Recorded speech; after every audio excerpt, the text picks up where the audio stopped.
Forgive me if this repeats something from earlier, but the process, just a couple of steps. You're going to take public comment, you're going to have a national search, maybe, maybe not, and then it'll be a press conference like this. I mean, there's no vote. We can't really do much because it's not agendized for tomorrow, but we can address it during public, or excuse me, during board comments. And 4 of us will be there tomorrow. One will be out of town traveling, and we'll say, hey, is it external? Is it internal? Is it national? Is it local? We'll kind of ask help from human resources and from county council, and we'll kind of get at least foundationally structured and see where we're all at. Maybe, you know, some of us are comfortable with just certain ideas, and that'll winnow down this whole process. But we certainly already have some fine candidates that have certainly been emailing us and having friends email and make phone calls, et cetera, et cetera. So we'll just kind of see how that develops. You may have already spoken to this, I got here a little bit late, but how long do you expect this process is going to take the board? Well, we're going to take as long as it takes to do it right, so that everybody feels comfortable with what's transpired. It could be short, it could be 6 months, so I don't want to put any kind of time frame on us. We're not in a rush. We only have one chance to do this, because this position is an elected position. So if you appoint someone, we can't just fire them if we don't like that person. We're stuck until January of 2011. So it's got to be done right the first time. Have you gotten any new people, even today? I think Chris Norby said, you know, even as we speak, there's more applicants. Have you gotten some new candidates? Well, Supervisor Norby sort of has it right. He says individuals will seek the position. We don't have to seek individuals. This is a process where a lot of people will identify themselves and say, okay, now that we have a vacancy, now let's you know, apply. I think a lot of people probably thought, why would I apply for a position that isn't vacant? And that might be awkward. So we could certainly see what transpires. I don't know, Supervisor Norby is now here, if you want to elaborate on that at all. Well, we've already been approached by about a half a dozen candidates over the last several months, and I think we're going to be approached by a lot more. This is an exciting job to have, a challenging job to have, but it takes a particular type of person, a person who's willing to step up for election in the next 3 years, if the board chooses that we want someone who really wants to make this a long-term position, as opposed to hiring an interim, which is something that we would have to have in our discussions and a discussion with the potential candidates. A little closer to the maximums.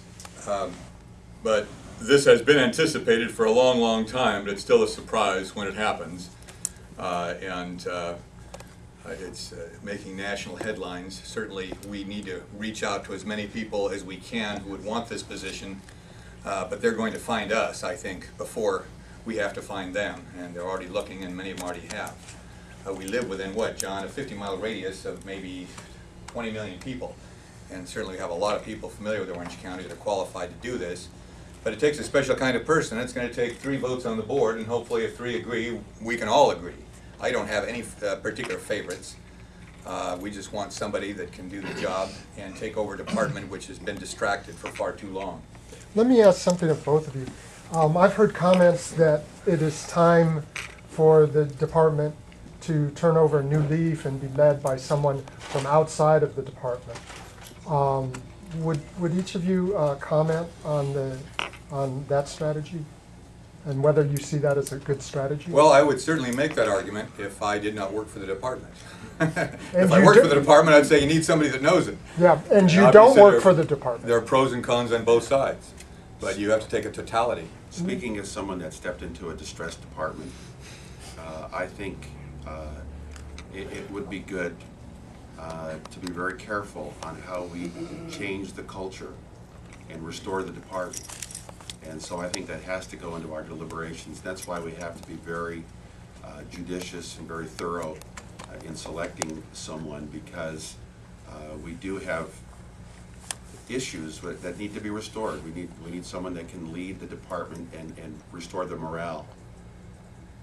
So you talk about judicious, and then on the other hand, you talk about a department that's in disarray. So I know you don't want to put a time table on this, but how long do you want your sheriff's department under one or four or in disarray before you actually get a leader in there calling the shots? Yeah, the answer is we'd like to have this resolved as soon as possible. We want to do it in a proper manner, so I'm not going to put a timeline on it. Have you received I would any- say, hopefully within 60 days, we'd have a new sheriff. I think we could. 60 But, days? I would like to see that, but we'll have to see what process the board wants to pursue. And also whether the board majority wants someone who will commit not to run in 3 years, to be a caretaker for 3 years, or to give it to somebody who says, look, I'm gonna take this job and run for as many terms as I can get elected for. Mr. Moorlach, he says 60 days. Earlier you said it could go 6 months. In your gut, just, you seem like a careful sort. In your gut, how soon would you like somebody appointed? I'd like to make sure that we not make any dates, because I don't need to be, trapped by a date. I want to make sure we make the right choice. And if that takes longer than 60 days, then so be it. You talked about the merits of maybe going outside of the department or inside, but Chris, you said you said 20 million people in Southern California, so you wouldn't do, say, what LA did in getting their police chief and go to New York. Well, a police chief is different than a sheriff, because a police chief might come here from New Jersey or New York, he might come here from Alaska or from Cleveland, and then he knows he's got a job for essentially the rest of his life, as long as he doesn't, do anything to get himself fired. But this person would have to run for re-election if they wanted a long-term job in 3 years. And so if somebody was looking at this from Ohio or Pennsylvania, thinking, I have no political base there, nobody knows me, and if I want a long-term job, I could show up here, and then in 3 years, everybody's out to defeat me. Or if he says, look, I'll come in and be an interim, and I wouldn't intend to run again anyway. These are the factors that we have to weigh. But it is different than a police chief, because you're asking somebody to step into a position where once he's there, he's on his own politically and has to run for re-election. So if one were looking to narrow this large field, we're looking at either the LA County Sheriff's Department or within the Orange County Sheriff's Department, in all likelihood. Well, those are certainly areas where people will be interested and have already expressed interest from both those departments.